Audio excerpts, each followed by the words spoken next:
Welcome to Fantasy Sports Daily, powered by FantasyGuru.com. Monday through Friday, 12 p.m. Eastern Standard Time, 9 a.m. Pacific. Ray Flowers breaks it all down for you from a fantasy sports perspective.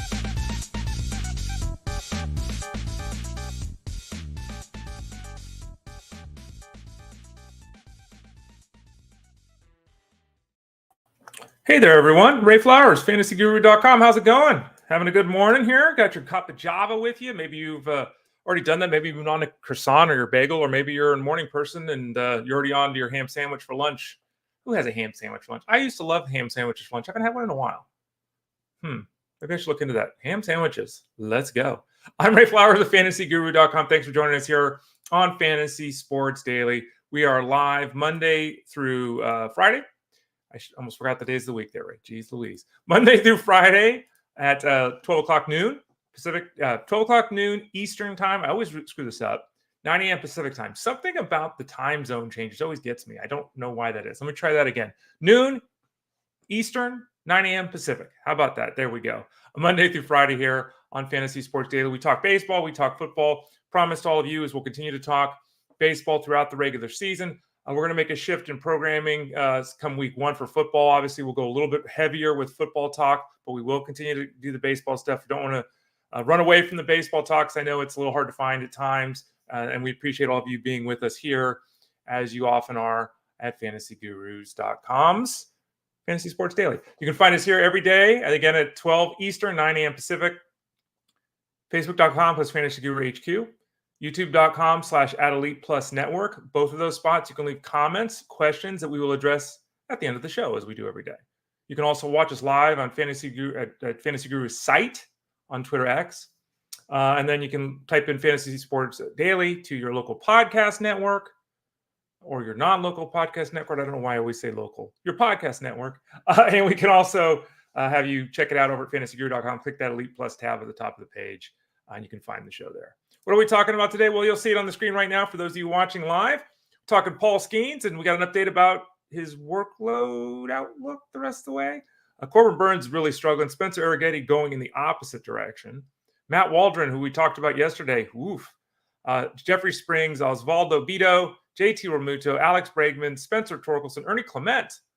Jackson Holliday will check in on the youngster. And Joey Votto retired. I know you probably all saw it by now, but just a little note on that. And then on the injury side of things, deGrom, Scherzer, Tatis, Chisholm, Bichette.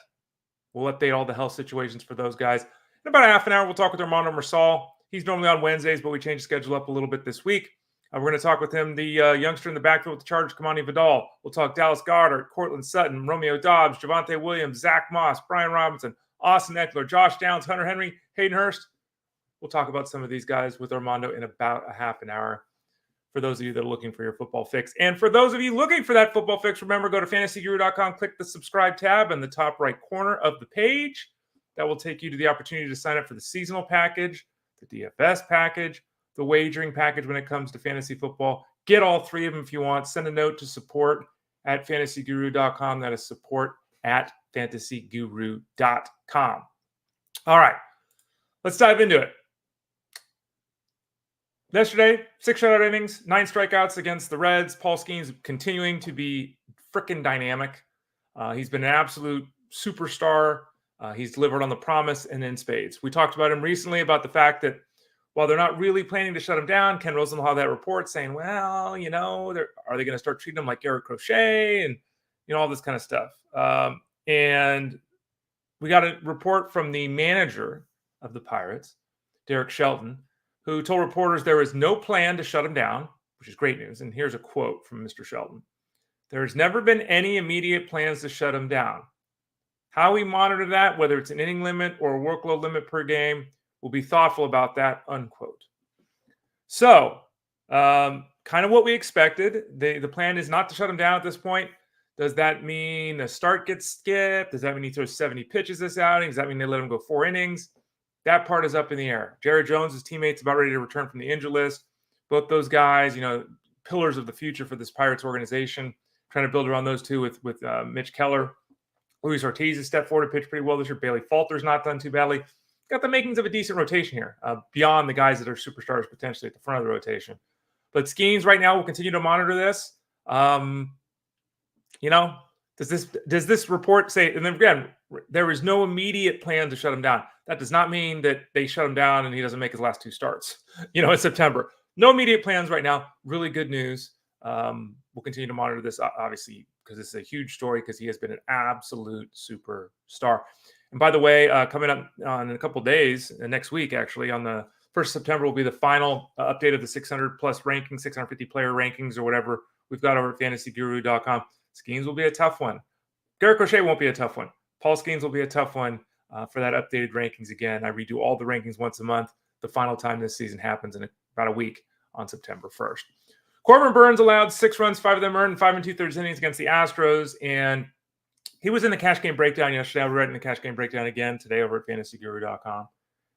And Burns was in that cash game breakdown. And I said, look, he's here, but it's a small slate. There were only 10 games on the slate. And he went out and pitched And this is troublesome. The Orioles obviously lost Zack to the injured list. They demoted their Trevor Rogers. That is not working right now. So he's been demoted. So without those 2 guys in the rotation, they really need Corbin Burns. And Corbin Burns, his last 20 innings, has an ERA 8.7. And he's just lost control of the strike zone, lost the feel for his pitches, and he is not pitching well. And the next outing's against the Dodgers on the road. It's Corbin Burns. I get it. But I'm at this point in time, I'm leaning toward not recommending starting him. And that hurts because against fantasy playoffs for a lot of people next week, right?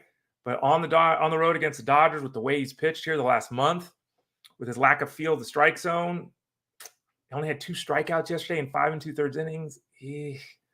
Corbin Burns is trending in the wrong direction. He's had a strong season, of course. And even yesterday, he still went 5 2/3 innings, right? So he still gave some depth here. But again, he's just not effective right now. And he's certainly not sharp. And you don't want to be ineffective and less than sharp facing the Dodgers. That's not a good place to be. Now, on the other side of things, the guy he threw pitches against yesterday, Spencer Arrighetti and Hunter Brown, who pitches today for the Astros. Arrighetti and Brown, all of a sudden, right? It's not all of a sudden for Brown. Brown is 10-2 over his last 13, 14 starts. He's been fantastic since that terrible start. We've talked a lot about him. He was in the Breakout Pitcher of the Year article. Take a handful of starts out, he would have been the Breakout Pitcher of the Year. Arrighetti's he was a call-up because of a need. It was McCullers and Verlander and Garcia and Javier, all these pitchers with the Astros went down with injury. So Arrighetti was brought up probably a little earlier than they wanted to. Struggled terribly at the start of his promotion, kind of leveled off. And here of late, he's been really good. 6 shutout innings against the Orioles yesterday. So that's double-digit strikeouts or a shutout effort in 3 of his last 4 efforts. He's got 60 strikeouts his last 47 innings with a 3.2 ERA. And all of a sudden, Spencer Arrighetti, who, again, okay, now he's a streaming option. He's pretty much a must-start right now. And that's not, this evolution here in season is great to see, the adjustments, all that kind of stuff. Facing the Phillies next. Now, the Phillies not operating on all cylinders right now. The lineup is very wonky, kind of uneven. But it's still the Phillies team in Philadelphia. I just said he's basically a must-start. I don't really want to back off that. 12 seconds later, tough matchup with the Phillies. But he's absolutely in consideration for making that start, even against that Philly ball club. He has pitched extremely well. Only has 2 victories his last 8 starts. But again, way over a strikeout an inning and a 3.2 ERA. Spencer Arrighetti, who knew, is pitching better than Corbin Burns over the last month. Baseball, folks. Matt Waldron, who we talked about yesterday, he not only lost the ability to get guys out consistently, he not only lost the feel and control of his knuckleball, he lost a spot in the big league rotation, and he lost a spot in the big leagues. This is a little surprising. The Padres have sent Waldron down to AAA. If you're not going to start him, okay, I get it. Obviously, you could still use him out of the bullpen and all that kind of thing. They don't have confidence that he's where he needs to be. And this is what we talked about directly yesterday, that when you throw the knuckleball half the time, which he does, the rest of his stuff is not good enough to overcome an inability to control the knuckleball. And right now, he obviously is having a really hard time doing that. So he was sent to the minors. I would assume he'd be back at some point when he gets that control back under control. Horrible statement, right? But, so those of you that hadn't dropped, we had someone say the other day that they rage dropped Matt Waldron. Well, okay, now it's understandable. You were right. You were prescient. He was demoted yesterday. So if you have Waldron in a shallow 10-12 team league, adios. If you've got him in a 15-teamer or an L only, I don't know, maybe you hold. It all depends on what your staff looks like. And only you hold, of course. Mixed league, given a 15-teamer, I think it's probably okay to move on because, I don't think they made this decision for him to go make one start down in the minors. That does not appear to be the case at this point in time. Jeffrey Springs, someone we've talked about a lot in Discord over at fantasyguru.com, here on the show, written about in articles, allowed 3 runs and 3 in the third innings against the Athletics. Didn't pitch very well. Needed 82 pitches to get 10 outs. Oof. He's made 5 starts and he's thrown 22 innings. So he clearly is not averaging 5 starts an inning. His ERA is 4.5. Okay, right. His whip is 1.6. And, he's got a 3-to-1 strikeout to walk ratio, and he's got a strikeout an inning. So it's not terrible stuff. But to date, he's been a huge disappointment. Huge. He's not even league average right now. And, he's not Walker Buehler. Let's not go crazy with this. But, this is what we've talked about forever, or I've talked about forever, is the desire. And I will give an example later of someone that I was hoping would have success in the second half, Max Scherzer, and didn't. When you talk about players coming back from injury, you have to be very cautious. Now, if you picked up Jeffrey Springs off the waiver wire, okay. If you drafted him in the 29th round and you've been holding him all year on the IL spot and it hasn't hurt you, okay. But there are limits here. Again, Jeffrey Springs being league average, not what you expected. And, if you look at the ratios, whether he's actually pitched league average or not, a 4.5 ERA and a 1.6 whip is not even league average. So I'm being very kind saying league average here because of the strikeouts and the strikeout to walk ratio. He just faces the Mariners next time on the road. That's a great place to pitch in Seattle. That's not a good offensive ball club. They just fired their manager, did the Mariners, mostly because their offense can't stay healthy or hit. I don't know how that's the manager's fault, but so I'm not saying that Springs isn't a startable asset or commodity in his next turn through the rotation if it stays the way it is and he faces the Mariners. But it's been rough to date. I'm a little disappointed. A guy who hasn't disappointed of late, and he lost his scoreless streak last night in the 4th inning. But that's okay because Osvaldo Bido, who had an 18 inning, scoreless streak, allowed 1 run over 5 innings against the Rays yesterday. And across his 50 innings, he's blown doors off Jeffrey Springs. Osvaldo Bido, who we did talk about on this show 2 or 3 weeks ago. I picked him up in one of my leagues. I think it was the FSGA league. We talked about him when we had the FAB discussion on a Monday. He's got a 3.2 ERA, a 1.14 whip, a strikeout an inning. He's rocking and rolling, as the kids say. And I always say that when I don't know what to say because I don't think the kids ever say that. But Osvaldo Bido has been really good. And it's, his last 5 starts, he's got over a strikeout an inning. The whip is 1.12. That's half his workload this season. It's 26 of the 50 innings he's pitched. But the numbers the last month match the numbers for this season. And what they tell you is this guy's giving you a strikeout an inning. His ERA and his whip are well better than the league average. And he's even got 5 victories and 13 starts. So, frankly, he's pitched great. And if he was anybody beyond the top 25 pitchers in baseball, if you're getting this level of work, you'd be ecstatic. And it's off the waiver wire. And there's a chance that Osvaldo Bido is on your waiver wire right now. He was on my waiver wire, as I talked about, like 3 weeks ago, and I'm in a 15-team league. So, Reds next time out, there's challenges there, but he's been so effective here for a month, or at least 4 starts. I'm giving it a go. I think Osvaldo Bido is a streaming option next week. Let's talk about some offense. JT Realmuto, who for years now has been at worst the 3rd catcher for years. He's normally been the 1 or 2 guy off the board. This year he's dealt with some injuries, and it's been a wonky season. He went 1 for 3, double RBI yesterday. This is bad. Okay. We're in that point of the season where we've got a month left. And if you're in the head-to-head league, it's even more pressing. We got a month in the season roughly left here. And you've got a guy in JT Realmuto who's in a great lineup, got a good environment, who's got tremendous track record of success, who's a tremendously talented difference-making player at his position. He also is doing nothing offensively. His OPS is down in the 600s. It's 697. He's got 8 home runs and 1 steal. Ooh, that's not even, I mean, we hope he hits 20 home runs and certainly hope he steals at least 10 to 15 bases. He's got 1 steal. He's not running. He's not driving the baseball. He's gone 2015, the last 2 years. He's not going to hit either one of those numbers. The last 23 games, he's got 1 home run and 231 average. I mean, he wants to be Danny Jansen right now. It's bad.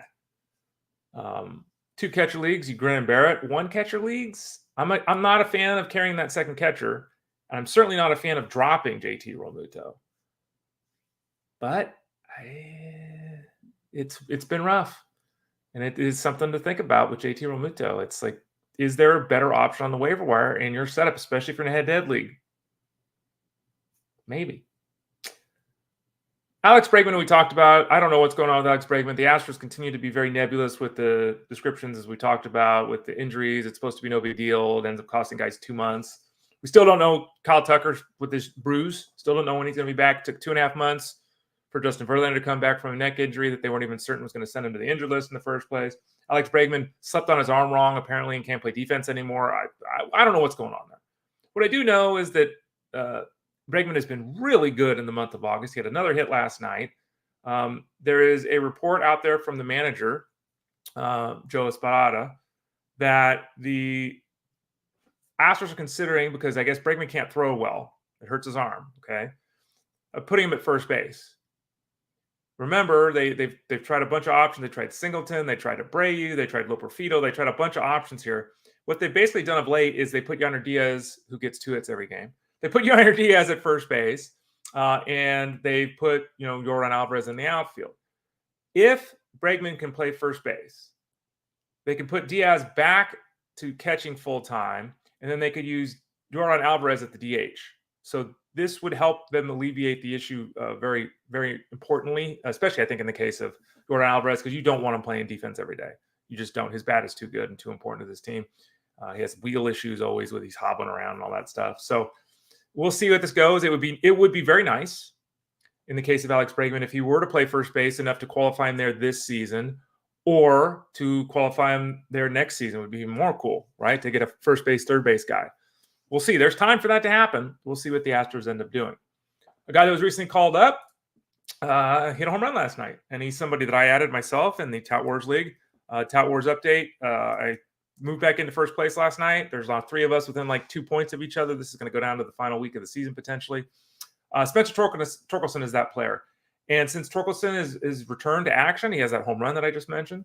He's gone 7 for 17, which is great. I mean, he's hitting 412. And Torkelson, as we discussed when he was promoted, obviously has been someone we've seen. He's someone we know. There's a potential for Torkelson to be a significant threat. I mean, he could hit 5 to 8 home runs, drive in 20 runs here in the final month of the season. These things are doable for him. He's done this before. And remember, not that I'm saying he's a second half player, because I am not saying that, but he came on really strong in the second half. And he is a potential significant threat to a pitcher. So he is back in a nice groove. Again, I can't imagine that he wasn't added because of his pedigree, because of the success. He had 30 home runs. The success he had, I'd be very surprised if he's still on your waiver wire. But if that's the case, again, he's hit 7 for 17 since he's been promoted. So Spencer Torkelson, someone to get on the old watch list, if indeed that wasn't the case already. Here's a guy we talked about. I picked him up, labor or whatever, a while ago, and there was a question I remember distinctly in someone here in the stream in the morning on Fantasy Sports Daily said, "Hey, I'm going to go add Ernie Clement. How much do I spend in Fab?" And I was like, well, okay. I added Ernie Clement because I'm in a deep mixed league and he plays multiple positions. And I'm looking at him as a short-term fix. I'm not looking at Ernie Clement as somebody that I'm going to roll out there and play 50 games the rest of the way and be in my lineup on a consistent basis, all of that. And I added him when he was a little hot. He struggled a little bit. Okay. It's kind of hot again.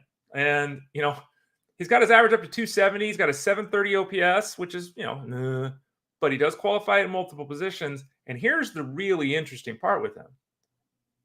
He's got 9 RBIs while hitting 300 his last 7 games. That's really impressive. He's got 4 home runs. Now, that obviously points out the following, that he is in a nice groove at the plate. He's seeing the ball well. He's putting good swings on and all of that. He is not a power hitter. He should not be added for home runs. Ray, I just searched my thing. Home runs. Yeah, I get it. He should not be added as a power hitter. There's a very real possibility he now hits 1 home run in the next 22 games because that's the kind of guy he is. Now, maybe this hot run continues. Maybe these things happen. Okay. I'm not going to say it's impossible because strange things happen in baseball. We were talking about it. But it's hard to envision him being a significant contributor like that the rest of the way. Though I will say, he's playing all the time. He does qualify at those multiple positions. He's giving good at bats. His batting average is solid. He's producing runs. Ernie Clement has been better than I anticipated. And for those of you that did spend $1 or $2 and picked him up off the waiver wire, if you had the foresight to hold on through a rough couple of weeks, you've gotten some really good work here. And overall, the numbers are palatable as a fill-in option for those of you looking for some at-bats. Now, Jackson Holliday was supposed to be somebody that, okay, we all know the story. Top prospect in baseball, struggles, gets demoted, finds his swing back at the minor league level, gets promoted back, going to take off. Started out well in terms of hitting home runs. He was driving the baseball better, again, kind of like Ernie Clement, driving the baseball better than he's really should be expected to do long term. But there was strikeout and strikeout and strikeout and strikeout and strikeout. Every game he was playing, it took him to like his 30th game of the season before he had a game where he didn't strike out. And after that hot start in his return, his last 11 games, he has 1 extra base hit. So he stopped driving the baseball. He's 17 for 75 since being called up. Now it's 21 games with 5 home runs and 15 RBIs. That's excellent. But remember, he's only got 1 extra base hit in 11 games. And as I just noted, he's hitting .226 in 21 games. He's hitting at the bottom of the order for the Orioles. Are still a lot of strikeouts. This is not league-winning stuff. There are no real signs here right now that Jackson Holliday is going to break out in the month of September and lead you to a championship. There are no overt signs right now, really, that Jackson Holliday is going to be any kind of all-star caliber player the rest of the way. Which, again, that was kind of the expectation on draft day, right? I can't miss kid, and I'm not saying he's going to miss, but, the strikeout rate's 34%. Just doesn't work. We talk about this all the time. It just doesn't work. And he may not hit 170. Maybe he hits 230 the rest of the way. Okay, that's fine. But he's going to hit 230, like 35%, 34% strikeout rate. You're just not producing batting average. Just not happening. And, you look at his home run to fly ball ratio of 21%. I do not believe that is who he is. I don't think anyone believes that who he is. So that pace is going to slow down. As we mentioned, the power has slowed down. Isolated power mark is now down to 165 after that surge.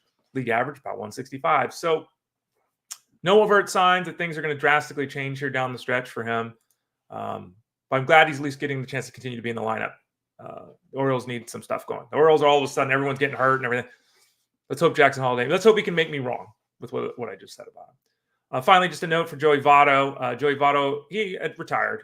Great guy. There's all the videos now of him talking to kids and the inspirational things he says and the laughter and everything. A great guy. And I think the real question is, does he make the Hall of Fame?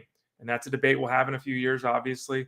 He ends his career just shy of a 300, 400, 500 slash line, which is kind of not the barometer for Hall of Fame. But when you play as long as he did and you have a 300, 400, 500, it's real easy to say, okay, he hit 294, which is, the last 6 years, his batting average, and that dragged his line down. But still, the overall numbers are fantastic.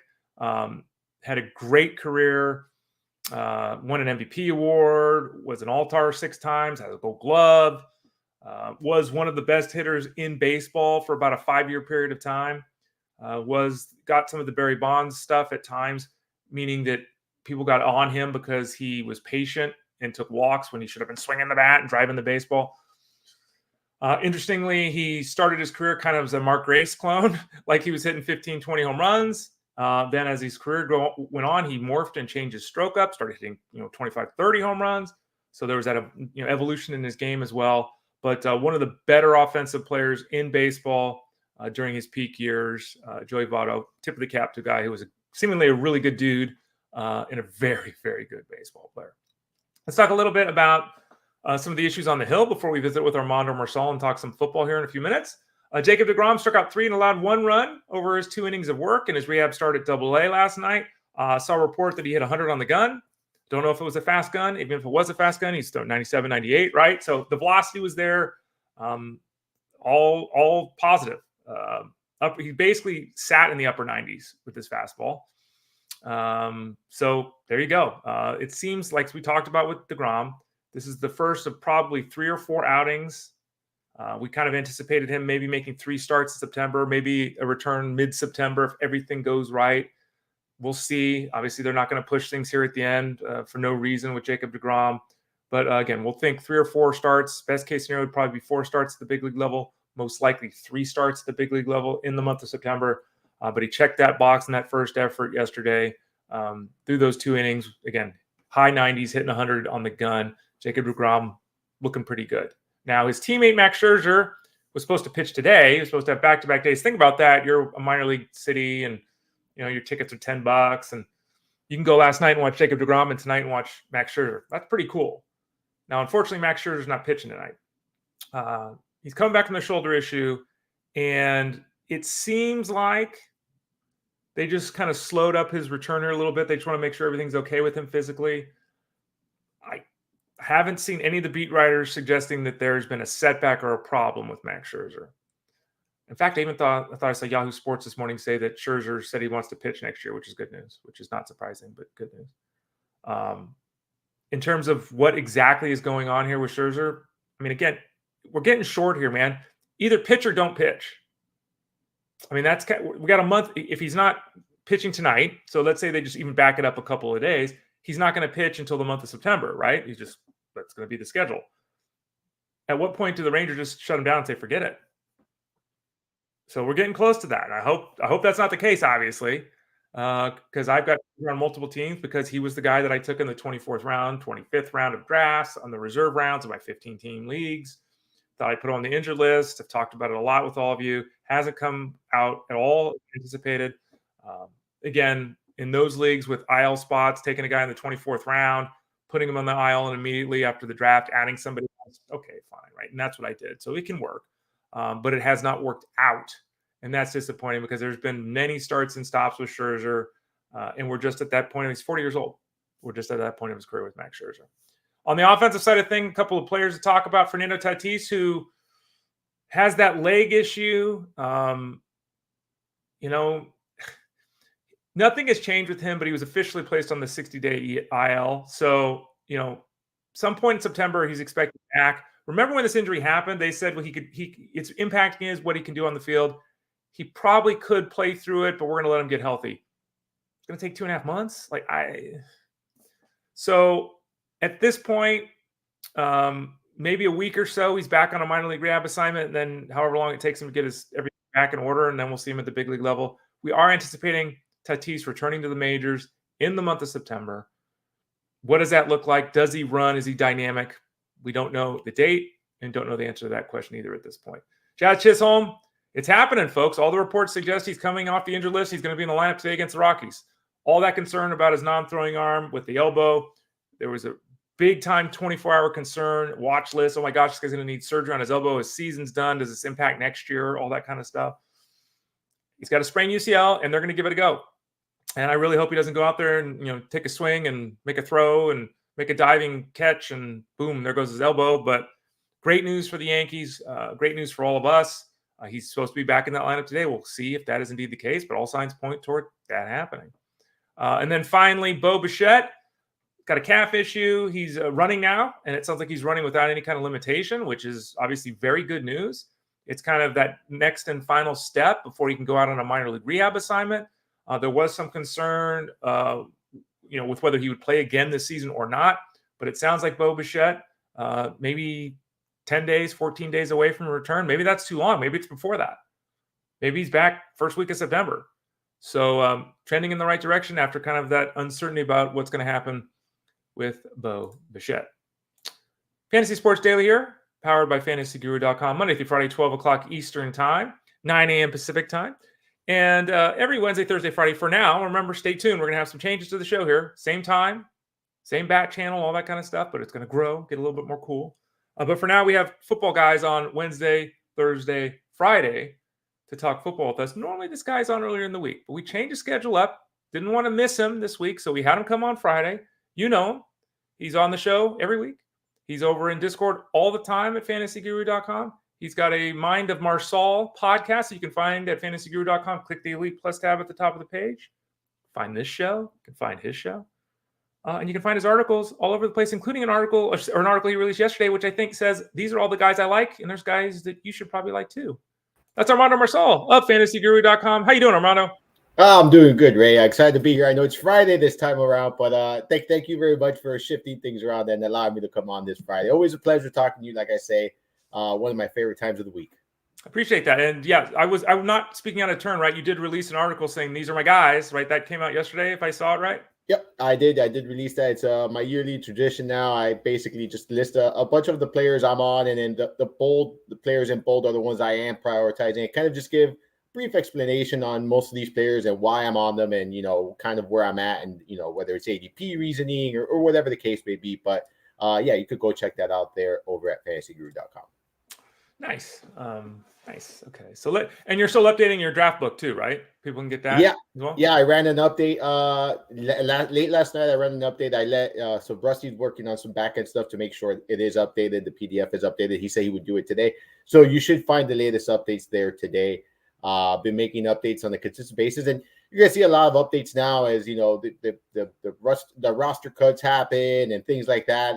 So we're gonna see a lot of updates now in the next coming week. So keep an eye out for that. So I'm usually very active when it comes to updating that, and make minor changes here and there almost every day. I know the game. It's not always fun because it's a lot of work, but I know the game too, Armando. Yeah. All right, I'm gonna give you a chance to talk about this guy because it's so funny. There are a couple of players that have been termed Jeff Mann's guys, and if you do a draft with Jeff Mann's and you take the players that are Jeff Mann's guys, you're stealing Jeff Mann's players. One of these guys is Kimani Vidal. Now, I've reminded a few people in Discord over at fantasyguru.com that in my Dynasty League in May, I drafted Kimani Vidal. I drafted Kimani Vidal in Scott Fishbowl. I drafted Kimani Vidal in FSGA. And I drafted Kimani Vidal in the Sirius XM Host League. I'm not really stealing Jeff's guy. He's kind of my guy since I have him in all these leagues. Vidal is somebody that Jeff has been very high on, though. Jeff has bemoaned the reporting from the beat reporters. There was even one of the main beat reporters said he wasn't even going to make the roster. Yeah. Went out the other day, 11 carries, 49 yards, looked good. Talk us through this backfield one final time. What is really going to happen in that Chargers backfield? I mean, look, we can't react to just one beat writer, right? Or one beat reporter, or even if it's two. We can't react. We would talk about this all the time, pieces of a puzzle, and that's what we have to do there. Did it make sense that he was going to get cut? No. Why was he going to get cut, right? So I look at this and we have to view it. I'm still viewing it the same way I viewed it a month ago, right? I think there's going to be potential opportunities for Vidal here. I think that it's not going to be right away. It's not going to be week one. It's not going to be you're investing in the potential opportunities down the road. You have Gus Edwards, Dobbins ahead of him, right? And we know that there's injury concerns with both of them. We know that they've had trouble staying on the field. And that is why we like Vidal, because at some point he could step into a role where he's going to get a lot of opportunities in a run-first offense. We know that the Chargers are going to implement the run. They've beefed up the offensive line. You have a new coaching staff there. We know their approach. And that's why we're investing in Vidal, not because we expect him to be, a week one starter, or he's going to be a superstar right off the bat. No, but eventually he could have, some opportunities, and you're getting him very late in drafts. Outside of any draft with a Fantasy Guru subscriber, you're going to get Vidal, one of the later rounds of your draft, especially after that. I saw a lot of tweets of, this is why I never drafted Vidal. I saw a lot of tweets around the industry, and it's just like, guys, we're reacting to one piece of news. And that's something I've been thinking about talking about the podcast, because you don't want to overreact with one piece of news. And I've said this before, but, just take everything with a grain of salt and make sure that report is in line with everything else you've read and seen about the young man. And in that one, for me, it didn't make sense. Let's keep the talk going about the running back position, Armando. And there's a couple of guys. One of them, Roy Kent, Javonte Williams, another year removed. There's a lot, speaking of, elite mafia, there's a lot of, anger, disappointment, whatever it is with Javonte Williams, right? But we have to reassess. It's a new year, and okay. Javonte Williams, Zach Moss. These two guys have ADPs that are similar in redraft scenarios. I think the outlook for both in terms of touch count and all that kind of stuff is similar. Do you favor Javonte Williams or Zach Moss if you had to make that decision? I slightly favor Moss, but I do think that they're both good investments at their ADP. I've actually been drafting a little bit more Javonte Williams now in best ball drafts because I had already so much exposure to Zach Moss that I didn't want to have too much exposure and kind of balancing out. I think Williams is still going at a reasonable price, and I think last year, I think we're going to see better out of Williams. I just think, he was returning from injury. We got excited with the coach and with Champagne and stuff like that. I think another year under the system, another year in the books, I think he's going to carve out a pretty decent role. So I think he's a good buy at ADP right now. Staying at the running back spot, another guy who's kind of boring. He's sharing the backfield now. They brought in a pass catcher and Austin Ekeler and all that. It's Brian Robinson who, I hate Brian Robinson sucks. 14 carries for 59 yards. And you look up and he's running back 21 or whatever the hell it was last year. Running back 17. He was a running back 2 last year. Can he be a running back 2 again this year with the presence of Austin Ekeler, who you have to think wipes out any potential, pass reception work for Robinson? But he's still going to be the short yardage goal line guy, I would think, right? 100%. I've been talking about Robinson all summer long. He's one of my highest owned running backs in best ball. I think you're getting incredible value. He's going, in rounds 8+, rounds 9+. I've gotten him in like round 10 at times. Like, you're getting him in a pretty good price range. And I agree with you. I have him as I think he's RB25. So like right at that fringe of that low end RB3, high end RB2, low end RB2, high end RB3 range. I'm okay with him. I wrote about him. I'm okay with him as an RB2. I'm not overly concerned about Ekeler. They had Antonio Gibson there last year. I think you're going to see a pretty similar role in the passing game for Ekeler than you saw Gibson. And that didn't really disrupted the Robinson involvement in the passing game. So I think Robinson's totally fine. I think if you get yourself, an anchor running back or one of the top, 6-7 running backs, and then go heavy at the wide receiver position, draft an elite tight end, maybe get a quarterback as well, you could still get Robinson as your RB2 and at a very cheap cost. So I think with him as an RB2 is totally fine. I think his role is going to be solidified. You looked last year, I think he had 26 red zone rush attempts, and no one else on that team had more than 9. So they're going to utilize him in this part of the field. I like this offense a little bit more. It's more dynamic now with a quarterback like Daniels there. New coaching staff, they're going to utilize Robinson here. And like you said, he's going to be their early down back. I think he's going to be their short yardage guy. And I also think he's going to be their primary back inside the 20-yard line, especially inside that 5 and 10-yard line. That's what he's built for. Martin Masal, Ray Flowers here on Fantasy Sports Daily. Again, remember, go to fantasyguru.com, click the subscribe tab, top right corner, get all of Armando's work and my stuff there too as well. Last night was my Elite Mafia Championship League. Armando, I don't know. Have you done your draft yet? I did it last night as well. Oh, you did? I did it. Mine was 9 p.m. Eastern. So. Oh, okay. Mine was at what was the time? 8 p.m. Eastern. So okay. A little bit before you. I see here that Jim is saying that his draft still has 3 spots available. If either of us want to get in and steal some of his picks, I guess we could do that. But I bring that up because I last night in that league we have, for those people that don't know, it's 18 roster spots. So Ray Flowers doesn't want 2 tight ends. I took 2 tight ends because it's an 18 spots on this 12-team league. And my second tight end was Dallas Goedert. And that's the first time I've drafted Dallas Goedert this season. No one really talks about him. I guess it's because they don't look at him and really think that this guy's got a chance to be a top 5 tight end. But isn't he pretty comfortably a tight end 1, or do you see it differently? I am very comfortable with him as my tight end. I've been gravitating towards him when I miss out on, Kyle Pitts or Evan Ingram, who I've been aggressively targeting this offseason. I kind of lean on Goedert, Schultz, that range. And I view Goedert as, I've been moving him around like tight end 10, tight end 11, like pretty much all offseason. I have him as a top 12 tight end. So, yeah, in the 12-team league, I'm very comfortable with him as my tight end 1. I think the problem with Goedert is that everyone knows what they're going to get from him, right? And so there's not a massive ceiling. But you know what? It's a volatile position, Ray, and you're locking up consistent floor. That's not something you can say about a lot of tight ends. So I like the idea of, locking up a consistent floor. You miss up on the elite tight end, getting yourself someone like Goedert. He's one of my highest owned tight ends in best ball right now. Just because of that reason, you're getting a nice floor. I think you're getting good week-to-week production. And if he starts getting in that end zone, right, I think you're going to see a much better season. Yes, there's a lot of mouths to feed there. They have a lot of options. So I don't think he's going to be their primary guy, but I also think it's going to free up a lot of, better looks for him and better opportunities here, especially having someone like Barkley in the backfield there. So, look, I like Goddard. I'm investing in him as well. He's actually in that article that I posted yesterday, as was Robinson. So both guys that are in my player pool that I like quite a bit here this season. Yeah, I'm looking back at the draft board last night. I actually took Evan Ingram in this league with the users over at fantasyguru.com. And Dallas Goedert was my 15th round pick. I was like, I'm sitting there and it's like at some point, okay, I'll take a second tight end. Like you said, I think he can be a tight end 1 in this format. Do you remember who you took last night in your I pulled it up as you were asking me. So okay. I pulled it up. So I took George Kittle around 6. I went with a little bit of a different approach.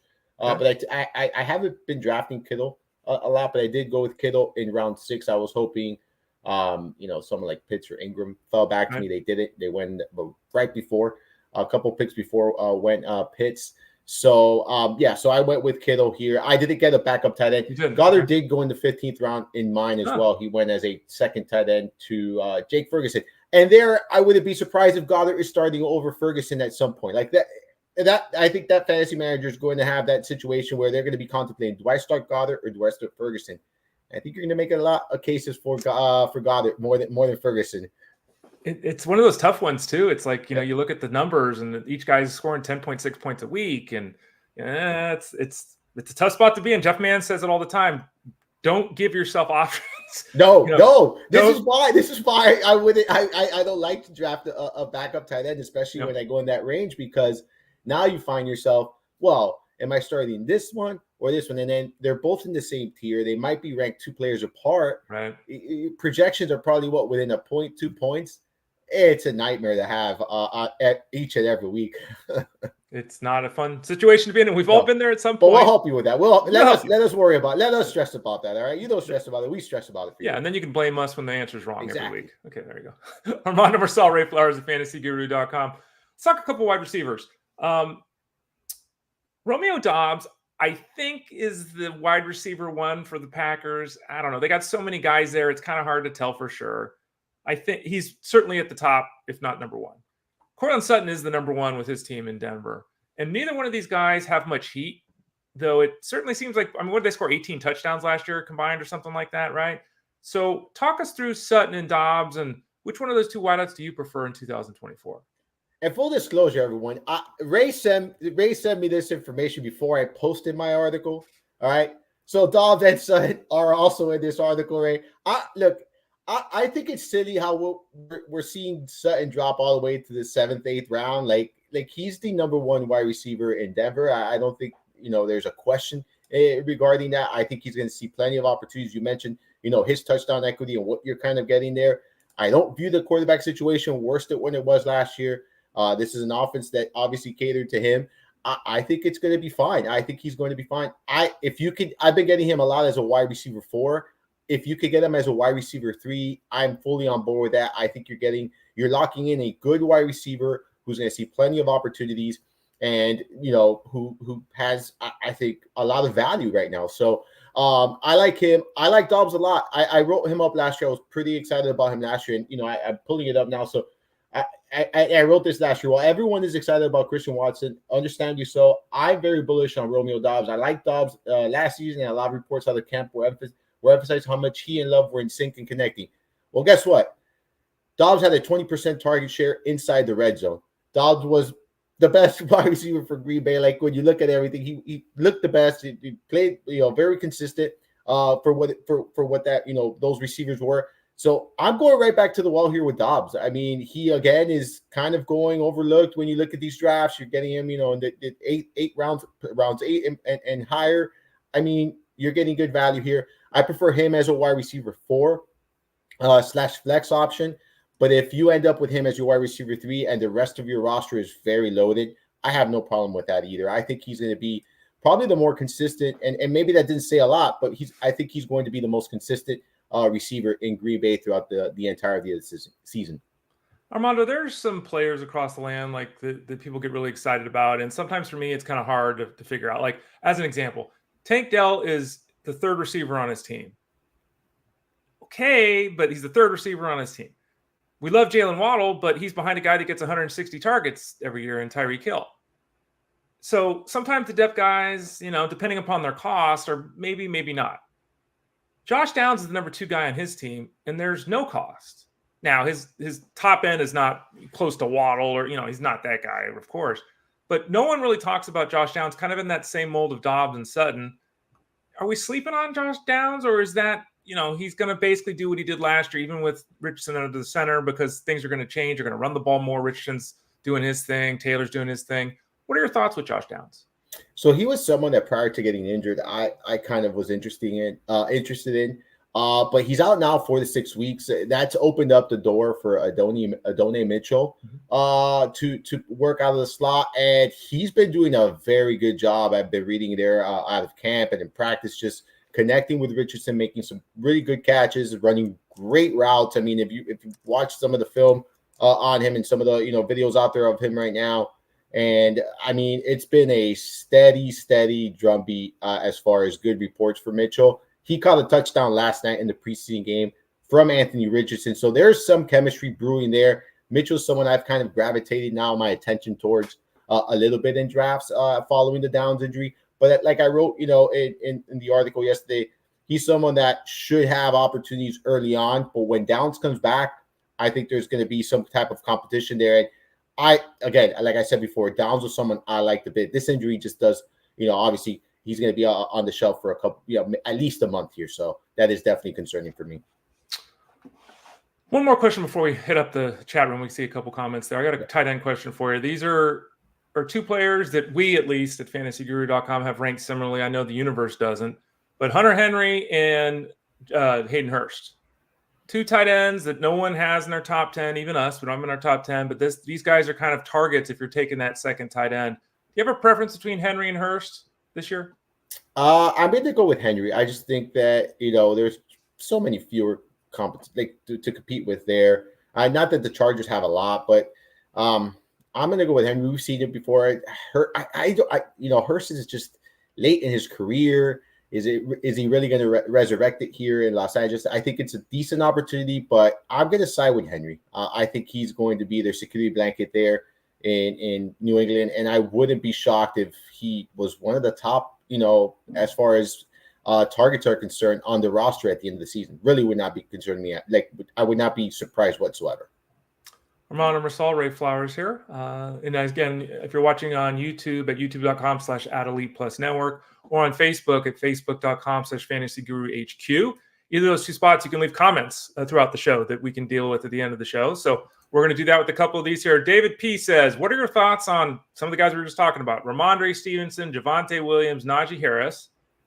What are your thoughts on those guys? I think they're all basically on the same tier. And then do you draft any different in a 10 or 12 team league? Let's start out with the running backs first. Do you see a clear separation here, Armando, between Stevenson, Williams, and Harris? No, not a major one. I have them ranked Stevenson, Harris, Williams, but I'm okay with all 3 of them. I think they're fine.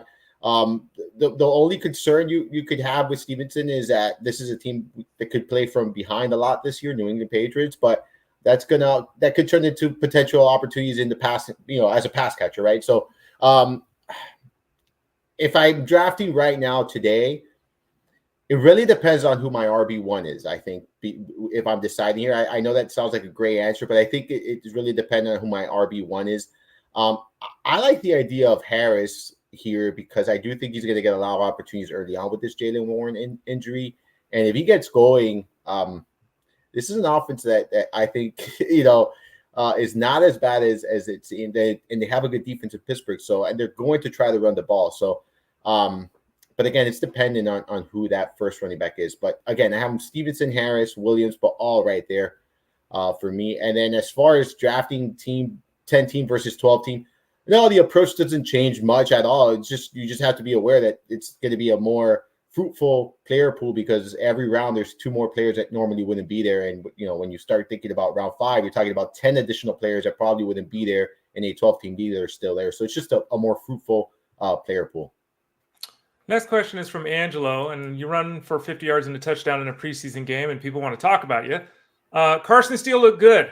Any chance he makes the team and becomes relevant for fantasy? Now, for those people that don't know, he's a Chiefs running back. He wasn't drafted. There have been reports that, PTSD is something that, CEH is dealing with. So there's that. We've talked a lot about, Deneric Prince is the option there. Steele had a moment last night. Talk us through the backfield with the Chiefs, Armando. Yeah, so obviously everyone's talking. I saw everyone talking about that today. I read some early reports, and he was going into the game on the roster bubble, obviously, and I think this performance may give him an opportunity to make that 53-man roster. I've read also reports that they could utilize him both as a running back and a fullback. So does he make the roster? There's a chance. Do I think that automatically ends up being, fantasy relevant? Not necessarily. I think it really, if he makes the team, it'll be as an RB4 behind Prince and Edwards-Helaire. And it's just basically how, like you mentioned, we have to see how that plays out for Edwards-Helaire as he's dealing with that, mental stuff right now in the PTSD. So it depends on how that shapes out. That's very unpredictable. I mean, we've seen it with players where it keeps them out for a season. We've seen it where it keeps them out for weeks, months. So it really depends on how he, deals with that and moving forward. Final question here from Jim C. He's on the turn in a 12-team super flex league, so he's get picks 12 and 13. He's projecting 6 quarterbacks to be gone at that point of the draft. It's the question that comes up over and over and over and over and over and over and over and over and over again, because everyone's doing super flex leagues now, which super flex leagues basically are 2 quarterback leagues because that's how everyone drafts. And I always say it this way: you got to play your draft. It could be 6 quarterbacks that are gone. It could be 4. It could be 9. I mean, and I've suggested to people work in reverse, just as a simple way to do it. If you like 18 quarterbacks, you got to get 2 of the 18 quarterbacks you like. If you like 14 of the quarterbacks, well, you got to be even more aggressive at the quarterback position. I know Jeff Manzin, his Manzifesto over at fantasyguru.com, actually goes round by round and says, take this guy, don't take this guy, take this guy. Like, he actually goes through an entire plan.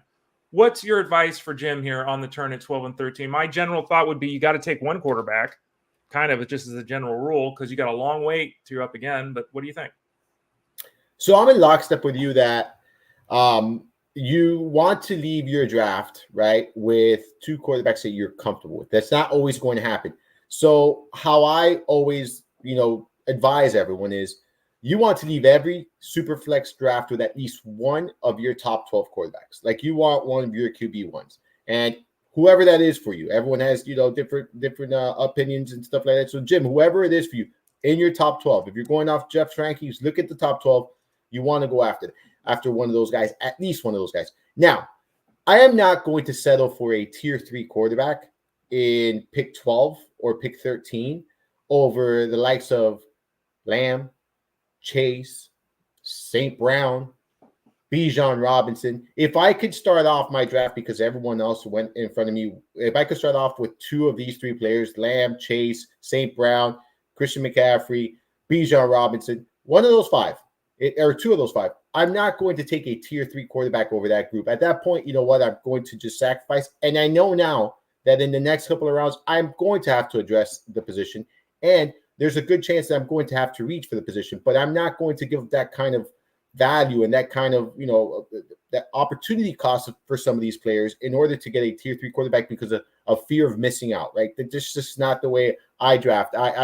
But you have to just be aware that now, next round, you are going to have to reach. And at some point in this draft, even if it's that first round, you're going to have to reach for a quarterback, right? Like, you're going to have to draft a quarterback earlier than you are accustomed to. So that would be my advice. Like, see how the draft plays out. I couldn't agree more. Every draft is going to be different.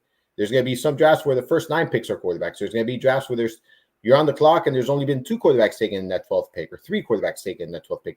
Really depends on your draft. You're going to have to adjust. But the one thing I did want to emphasize, just don't panic and don't take a quarterback for the sake of taking a quarterback in that 12th pick, because if 7 quarterbacks are already gone by the time you're picking, you have some really good players available while you're on the clock. I mean, you're talking about potentially 2 of the top 5 players in a regular PPR format. Take advantage of those players and then pair them up with some quarterbacks later in the row. And then you're probably going to have to go with quarterback like quick. Like, you're not going to have that flexibility to wait like some of the other managers who have a top 12 quarterback. At that point, you're going to have to maybe go with 2 from QB 13 through QB 18. Like, you're going to have to be quick on that if you take that approach.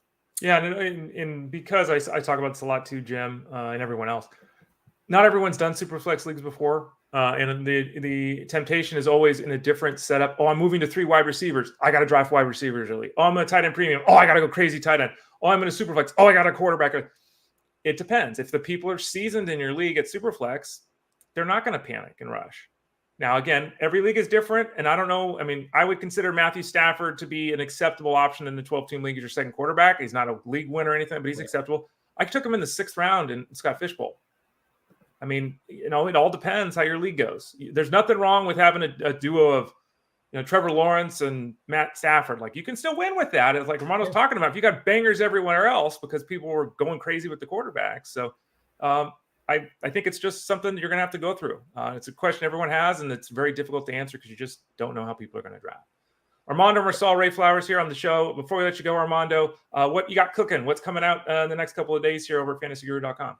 Well, I have the training camp report this week, so I've already started working on that. I'm kind of waiting for more news to flow to update it, and then I'll be publishing that today. As always, we got Mind of Marsal podcast. I posted my players, my 2024 player list. I mean, we talked about that earlier, so check that out if you haven't checked it out. It's Armando's guys. I've been doing it now for the last couple of years there. So check that out. And we have a ton of content, Ray. We obviously, the season is right around the corner. We obviously have a lot of DFS preseason this weekend, so make sure you check that out. Tyler's on today, if I'm not mistaken. Then we got Mark Hogan covering some of the weekend stuff, so check that out. And lots of things planned for the season. You mentioned, there's going to be some changes here to the show. That's going to be fun. An addition here. So just looking forward to it. Like, it's right around the corner. It's right around the corner, Ray. Week 1 is right around the corner, and I cannot wait to see football on TV for an entire day. That's for sure. And well, then in 7 weeks after that, be like, oh my God, the season's only half. You know how it goes. Yes. That's Armando Marsal. He joins us every week. Thanks for coming in today, Armando. Appreciate it. Have a great weekend. Everyone, check out all his work over at fantasyguru.com, including that podcast, Mind of Marsal. Thanks for joining us today, Armando. Yep. Thank you so much for having me. Everyone, have a great weekend. Armando Marsal of fantasyguru.com. Okay, a few comments before we shut things down here on the show. Doug M says, are we starting Ryan Nelson against the Red Sox tonight? I always say this. I'd love to answer this question 100%. I haven't had the opportunity to dive through all of the pitching matchups today. If you want to hit me up in Discord later today, I'll have a better answer for you, because as soon as this show is over, I dive into all the pitching for the DFS article each day, which helps me obviously really get a firm handle on the staff for the day. My lean is yes. Also, Doug, if you could leave some context there, Roto League, head-to-head league with your matchups. My lean is yes, Nelson has pitched really well for the last month and a half, but that's a very difficult matchup. So I think the answer likely comes down to where you are in terms of needing that answer. Angela said the following: I was streaming Schwellenbach, but I'm keeping him, especially with 2 starts this week. Schwellenbach has been great. Another strong outing against the Phillies. He has been historically good in terms of strikeout to walk ratio for a rookie. He absolutely is not a streamer. He is somebody to hold. Totally agree with you. Chris D says, what do you think of JP Sears as a pickup for the heel injury? JP Sears might be in the cash game breakdown today over at fantasyguru.com. He's thrown 4 straight quality starts. He's given up 5 runs on those 4 starts. He's thrown 7 innings in all those 4 starts. And if you go back a little bit further, his last 9 outings, he's 6-1 with a 2.84 ERA and a 0.95 WHIP. There's always home run concerns with JP Sears, but right now he is a very strong option to pick up to take over for heel while he's on the injured list. Let's see here. I think we got it all. Yeah, I think we got it all. There we go. All right. Thanks for joining us today, folks. Really appreciate that. We'll be back on Monday, again, 12 o'clock Eastern Time, 9 a.m. Pacific Time here on Fantasy Sports Daily. Head over to fantasyguru.com. Get signed up. One last note before we head out. Don't forget, if you want to do best ball, you heard Romano talking about that. If you want to get involved with best ball, Drafters is not filling their contests, okay? So you're having better odds than normal to win over there at drafters.com. Go to drafters.com, sign up. If you've never used the product before, never done a football best ball draft over at drafters.com, sign up, use the promo code ELITE, get you a 100% match in your deposit. If you've already been there, you've already done drafts, that's okay. Re-up with some cash, throw the comment in there, ELITE10 in terms of the coupon, ELITE10. That'll get you a 10% match if you want to get an opportunity to win part of millions and millions, literally, of dollars that are available over at drafters.com. And head over to fantasyguru.com. Click that subscribe tab in the top right corner. As Armando said, we got a lot of stuff there. There's still time for you to get involved. There's still time for you to get the answers you need to have success in 2024. We're there to help you at fantasyguru.com. For Fernando Marsal, I am Ray Flowers. We'll talk to you again next Monday here on Fantasy Sports Daily, powered by fantasyguru.com.